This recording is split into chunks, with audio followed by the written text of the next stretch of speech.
The sky tore open at dawn. From the jagged rent above Earth's upper atmosphere, an armada of angular, obsidian ships descended in unnatural silence. Birds did not flee, and the clouds did not part. The ships simply arrived, cold, black, and without ceremony. Over the Appalachian Range, one vessel the size of a city drifted low, brushing the mountaintops with its shadow. Its engines hummed at a frequency that resonated in the skull, barely audible but deeply wrong. Lieutenant Mara Callan crouched beneath a camouflage net woven from native pine and synthetic fiber. Her breath steamed in the cold mountain air, vanishing into the filtered light like smoke from a fading fire. Through her rifle scope, she watched the first of the alien scouting parties descend in drop pods that folded open like petals. The soldiers that stepped out were tall, insectal figures clad in shifting armor that glimmered like oil in water. Their gait was too smooth, their movements too precise. Callan clicked her teeth once, quietly. A signal. 3 other figures emerged from the underbrush, each as silent as ghosts. Her team. 27 days without detection. 27 days of sleeping in dirt, moving only at night, and watching the invaders establish footholds across the eastern seaboard. Their orders had been simple. Don't engage unless absolutely necessary. Observe. Learn. But even she could feel it in her bones. Something was about to change. The alien commander was named Isunth, though humans would not know that for weeks. A tactician of the Ketheri Dominion, he had orchestrated the fall of 5 planets and 2 resistance moons. Earth, he believed, would be an elegant exercise in planetary control. The species, while clever in bursts, had barely begun to tap into interstellar propulsion. Their military systems were fractured, tribal. Nuclear capabilities, yes, but strategically foolish. Earth was primitive. He stood aboard the observation deck of his command vessel, Kaltimar, the thin membrane of the viewing dome painting a perfect panorama of blue-green hills and water veins. He admired the landscape for its untouched utility, not its beauty. The biomass density here was high, resources abundant. The resistance, however, was anomalously silent. 3 pods had already gone dark. Isunth's secondary officer, a younger Ketheri named Vek, entered with crisp, mechanical steps. Commander, Section Theta has failed to check in. Isunth didn't look away from the viewport. Failure implies intention. They are merely delayed. Vek hesitated. Permission to search the area? Isunth finally turned. His elongated skull dipped slightly, giving the impression of a nod. Take a hunter unit. No drones. Visual contact only.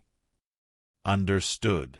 The humans, he believed, would not risk direct conflict. They had seen the ships. They had heard the messages. Surrender was inevitable. Why delay it with blood? Lieutenant Callan repositioned her rifle, though she had no intention of firing. The scouting party moved with confidence. Too much of it. Their formation was textbook, a wedge, wide spacing, no rear cover. They had never fought in terrain like this. Their armor glinted when it shouldn't. Their eyes were forward when they should have been watching the trees. She felt the forest breathe around her. Her team had spent months preparing this stretch of land. Tripwires that weren't wires. Pits covered with leaf litter and carbon-shielded mesh. Hollowed logs containing motion triggers. And most importantly, silence. No electronics. No transmissions. Nothing that could be tracked. The lead alien stepped past a mossy boulder and into the kill zone. Callan exhaled slowly through her nose. No order was needed. They'd rehearsed this 100 times. A faint click.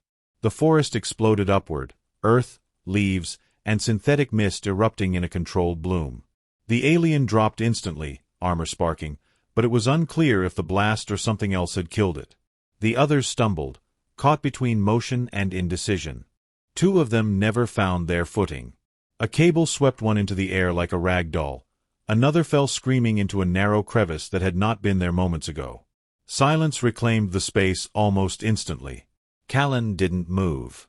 The lone surviving alien spun in a tight circle, weapon drawn. But there was nothing to shoot. No heat signatures. No movement. Not even the whisper of feet through underbrush. Then came the sound, soft, rhythmic, primal.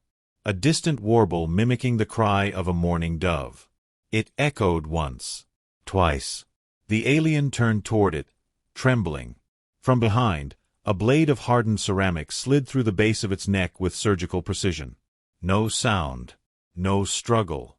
Just the soft crunch of metal parting under force.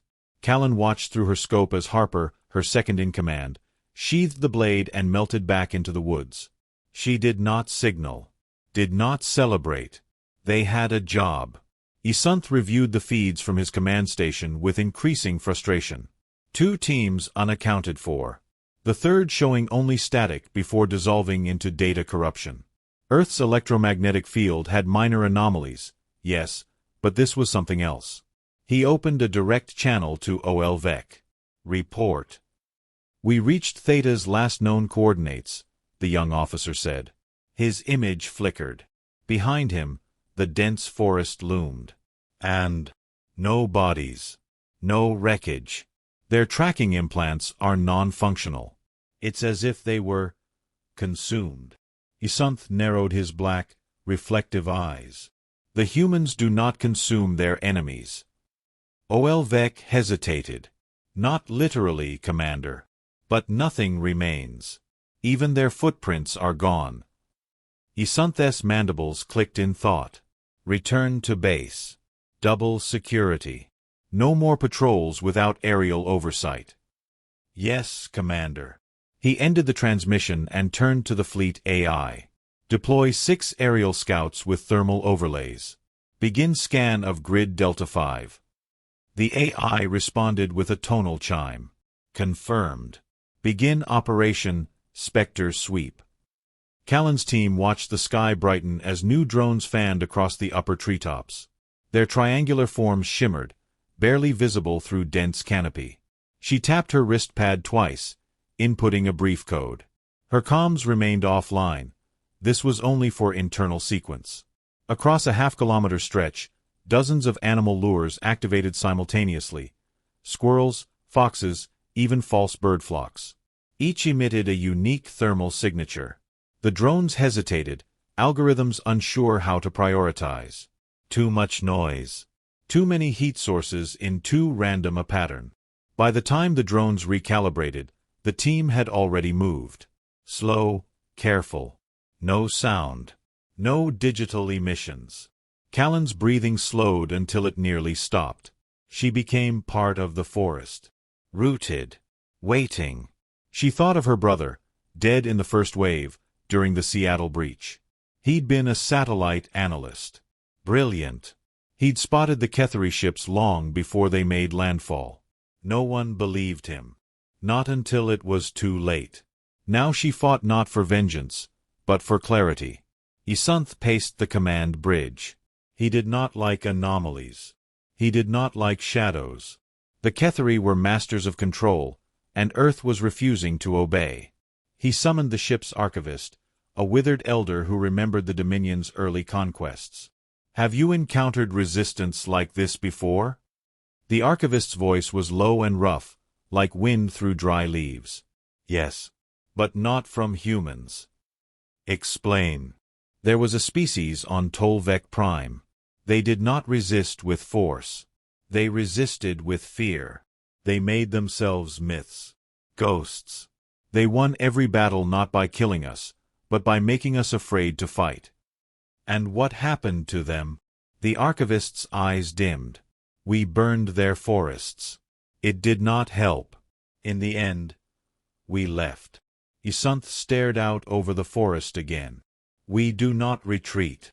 Perhaps, the archivist said, bowing. But neither do ghosts. That night, the Ketheri doubled their watch. Lights dotted the tree lanes. Energy sensors swept constantly. Every movement logged. Every sound tracked.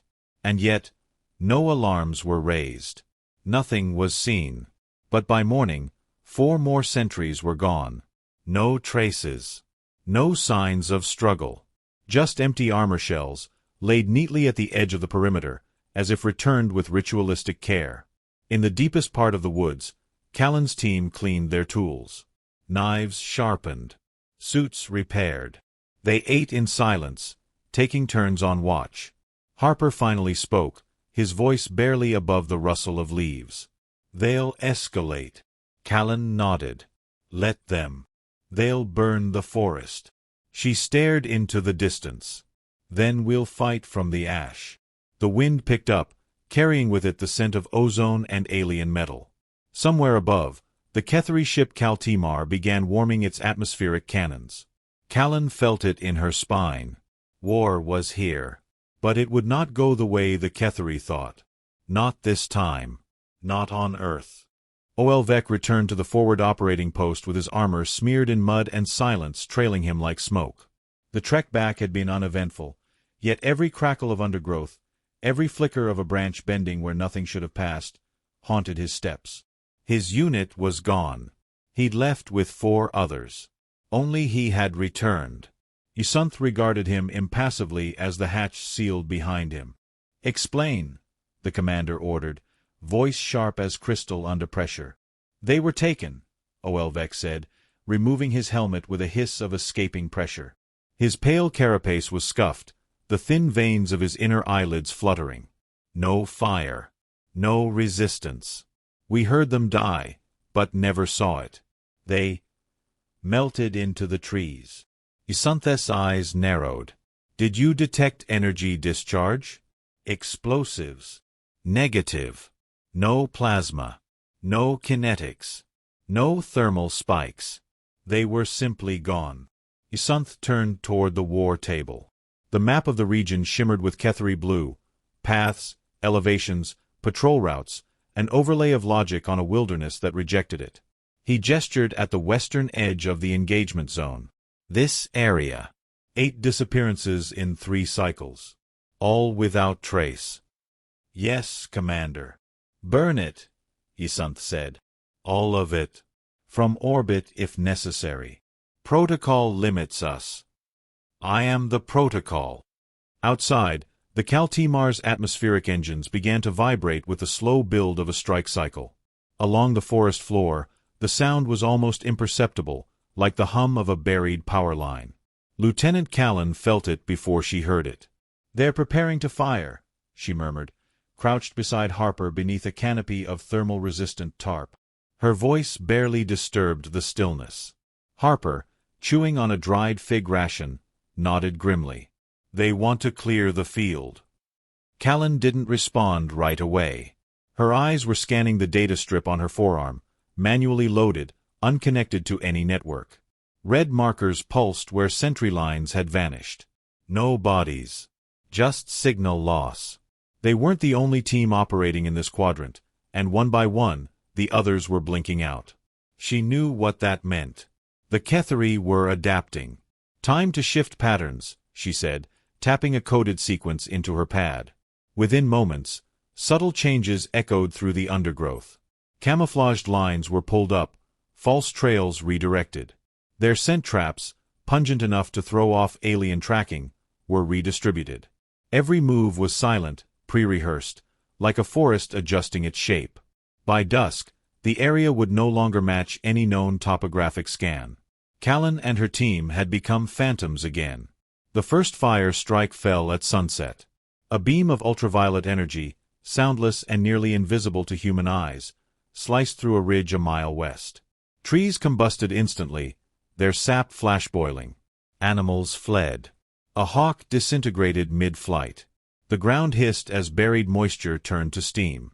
But no humans were there. Not anymore. Isunth watched the telemetry feed, his mandibles flexing in mild irritation. No heat signatures. Nothing biological. Only flora. "They've already moved," Olvek offered, tone reluctant. "Impossible. Our scans were precise. We isolated likely paths of movement, predicted fallback points." "They're not using paths," Olvek said softly. Isunth glanced at him. "They're using the ground itself." Beneath the smoldering treetops, a narrow crevice hidden by ferns yawned open. Harper slid through it first, followed by Callan and 2 others. The air was damp, cool. It reeked of moss and metal, a hidden supply depot from before the invasion. Here, they kept the unconventional gear, decoys shaped like fallen logs, scent scramblers powered by kinetic energy, the old camouflage suits that didn't rely on active cloaking but on patient, perfect stillness. "We can't stay long," Callan said, fitting a data tag onto her knife hilt. "They'll sniff this place out within a day." Harper unpacked a miniature drone, the kind that mimicked a hornet in size and sound. He let it buzz out into the tunnel mouth. "Wanna lay a trap?"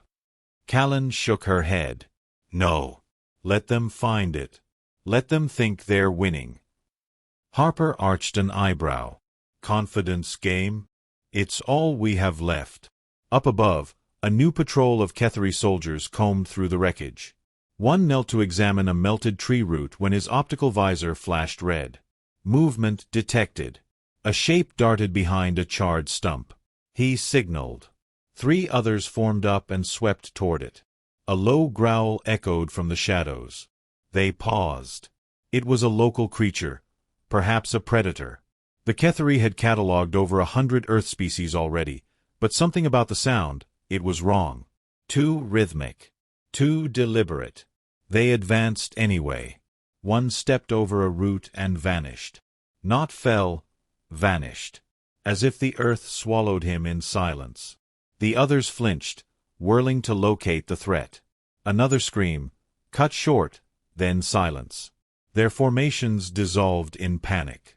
The last soldier broke and ran, crashing through undergrowth. A moment later, he tripped. He looked up to see a pair of human eyes inches from his. Then nothing. Isanth stopped watching the field reports. He had them summarized instead. Bullet points. Shorter that way. Easier to control the narrative. 22 personnel lost, Olvek said quietly. No confirmed kills on enemy. No footage. No sound. Any bodies recovered? No, Commander. Isanth turned toward the viewport again. The forest remained serene in the distance, bathed in moonlight. It mocked him with its stillness. He activated a fleet-wide channel. "This is Commander Isanth of the Kaltimar. Effective immediately, we move to Phase 3.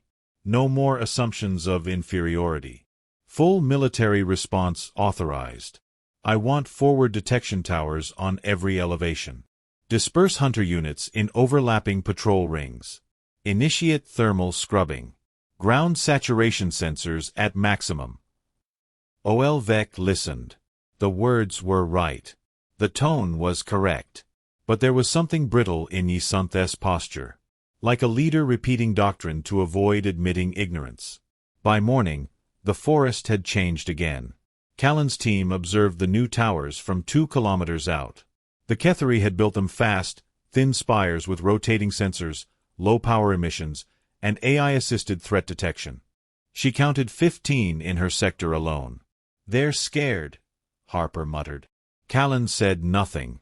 Her eyes tracked a tower's oscillation pattern. She studied its rhythm, its blind spots. Her fingers tapped out calculations on her thigh, more muscle memory than thought. Then she smiled.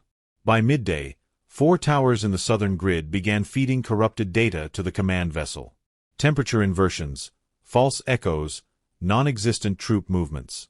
One tower reported a human battalion of 70 moving west, then a total systems failure. Another blinked out entirely. Isanth exploded in rage. "They're ghosts," he snarled. "They rewrite the battlefield every time we blink." Olvek tried to intervene. "Commander, perhaps if we pause the advance, reconfigure the AI filters, adjust for their deception tactics." "We do not pause," Isanth snapped. "We conquer." Down below, in the belly of the forest, a different kind of war was being fought. Not with weapons. With whispers. With wind. Callan had initiated Protocol Wraith. Every hour, her team released new decoys, mock distress beacons, coded in old Earth signals the Ketheri didn't recognize. Recovered alien gear was planted in plain sight to imply battles that never happened. Even their own fallen were hidden beneath rockslides, far from any thermal scan range. No blood trails. No trophies. Just the idea of conflict. That, she had realized, was more powerful than the thing itself. Late one night, Harper returned from a solo recon. His usually steady hands trembled. They're setting up a base in the ravine. 10 clicks east. Big one. Reinforced. Callan looked up from her gear. How many? Hundreds. Maybe more. But that's not the problem. What is? They've stopped using lights. That detail hit harder than he expected. For weeks, the Ketheri had illuminated every new post. Bright lights to ward off ambush. Psychological dominance. Now, darkness. They feared the light made them easier to see.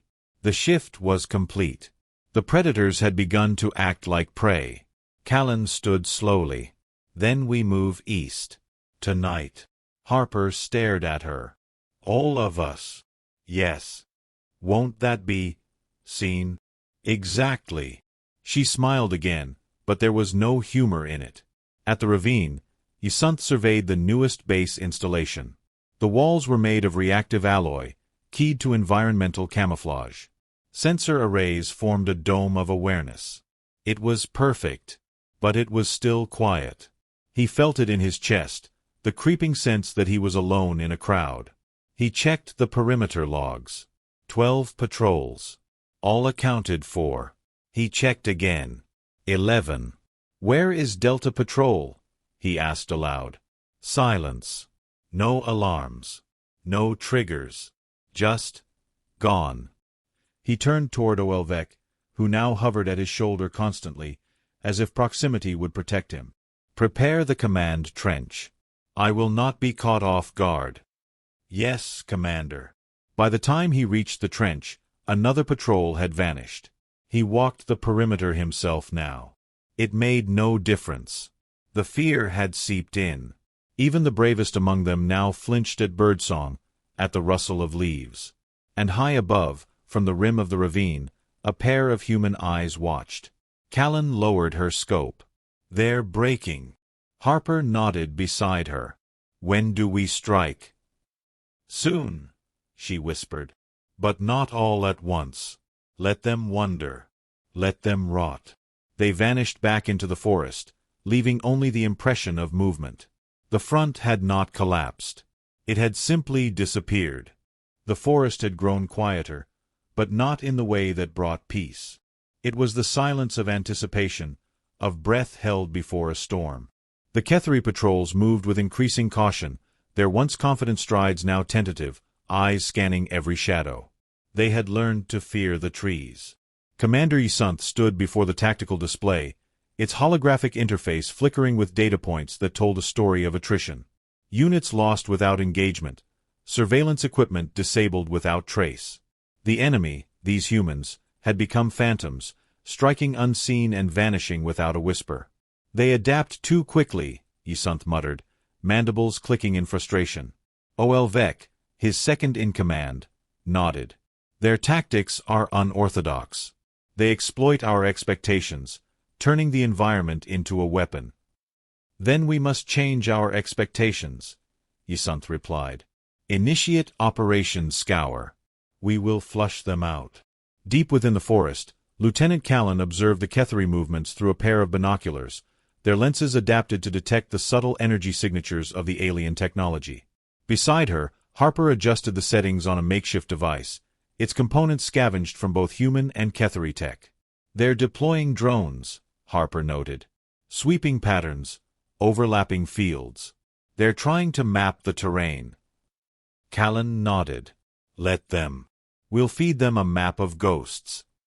Their team had become adept at manipulating the battlefield. Decoy signals, false trails, and environmental traps turned the forest into a labyrinth of illusions. The Ketheri, reliant on technology and structured tactics, struggled against the fluidity of guerrilla warfare. As night fell, the forest transformed. Shadows deepened, and the line between reality and illusion blurred. Callan's unit moved like wraiths, their camouflage blending seamlessly with the surroundings. They struck swiftly, sabotaging equipment, ambushing isolated patrols, and disappearing before reinforcements could arrive. In the command center, Ysunth reviewed the latest reports. The pattern was clear. The humans were not just surviving, they were winning. Each loss eroded Ketheri morale, each failure sowed doubt. "We underestimated them," Ysunth admitted. "Their resilience, their ingenuity. We must adapt or face defeat." Oelvek hesitated before speaking. "Perhaps it is time to consider negotiation. A ceasefire." Ysunth turned sharply. "No. We will not concede. Prepare the next phase. We will bring the full might of our arsenal to bear." But even as preparations began, the seeds of doubt had been sown. The Ketheri had come expecting conquest. Instead, they found a war of shadows, where every tree could hide an enemy, every silence could precede an attack. And in this war, the humans had become the ghosts in the trees. The forest stood silent, its canopy a mosaic of greens and shadows, concealing the scars of the recent conflict. The air was thick with the scent of damp earth and the faint metallic tang of spent energy. Birdsong had returned, tentative and questioning, as if nature itself was unsure of the truce. Lieutenant Callan moved cautiously through the underbrush, her senses attuned to every rustle and whisper. The battle had ended, but the tension lingered, a taut string waiting to snap. Her unit was scattered, regrouping after the final offensive that had driven the Ketheri back. She reached a clearing where Harper was already waiting, his eyes scanning the tree-line. He looked up as she approached, offering a nod of acknowledgement. "Any sign of them?" she asked, her voice low. "Nothing," Harper replied. "They've gone to ground, or perhaps they've left entirely." Callan considered this, her mind replaying the events of the past weeks. The Ketheri had underestimated humanity, believing their technological superiority would ensure victory. But they hadn't accounted for the resilience, the adaptability, the sheer tenacity of those they sought to conquer. "We need to confirm," she said. "If they're still here, we can't afford to be caught off guard." Fiveable. +1. Wikipedia. +1. Harper nodded, and together they set off, weaving through the forest with practiced ease. They moved like shadows, silent and unseen, the culmination of months of training and survival. As they approached the former Ketheri encampment, the devastation became apparent. Structures lay in ruins, their alien architecture twisted and broken. Scorch marks marred the ground, evidence of the final skirmish that had turned the tide. They entered the command center, its walls scorched and equipment shattered. Callan moved to the central console, brushing away debris to reveal the control panel. She powered it up, the screen flickering to life, displaying fragments of data. "Looks like they tried to wipe everything," Harper observed, peering over her shoulder. "Not everything," Callan replied, her fingers dancing over the controls. "There's a fragment here, a message." She played it, and the image of Commander Ysunth appeared, his expression grim. "To any who find this," he began, his voice strained, "know that we came seeking conquest, but found resistance beyond measure. The humans are not to be underestimated. Their will is indomitable, their tactics unpredictable. We have suffered losses beyond calculation. This is not a retreat, but a recognition of their strength. Proceed with caution." The message ended, and silence filled the room. "They finally understood," Harper said quietly. Callan nodded, her gaze distant. "But at what cost?" They exited the command center, the weight of the revelation settling over them. The forest seemed to breathe around them, alive with the knowledge of what had transpired. As they made their way back to their own camp, they encountered survivors, both human and Ketheri, tending to wounds and rebuilding what they could. There was no animosity, only a shared understanding of the horrors they had endured. In the days that followed, efforts were made to establish communication, to bridge the chasm of mistrust and fear. Tentative alliances formed, born not of necessity, but of mutual respect. Callan sat by the fire one evening, reflecting on the journey that had brought them here. The revelation of the Ketheri's acknowledgement was a turning point, a moment that redefined the narrative of the conflict. It was no longer a tale of invaders and defenders, but of beings seeking understanding amidst chaos. She looked up at the stars, their light piercing the canopy above. In their glow, she saw the potential for a new beginning, forged from the ashes of war. The forest, once a battleground, had become a symbol of resilience and hope. And in its heart, the ghosts of the past whispered of a future yet to be written.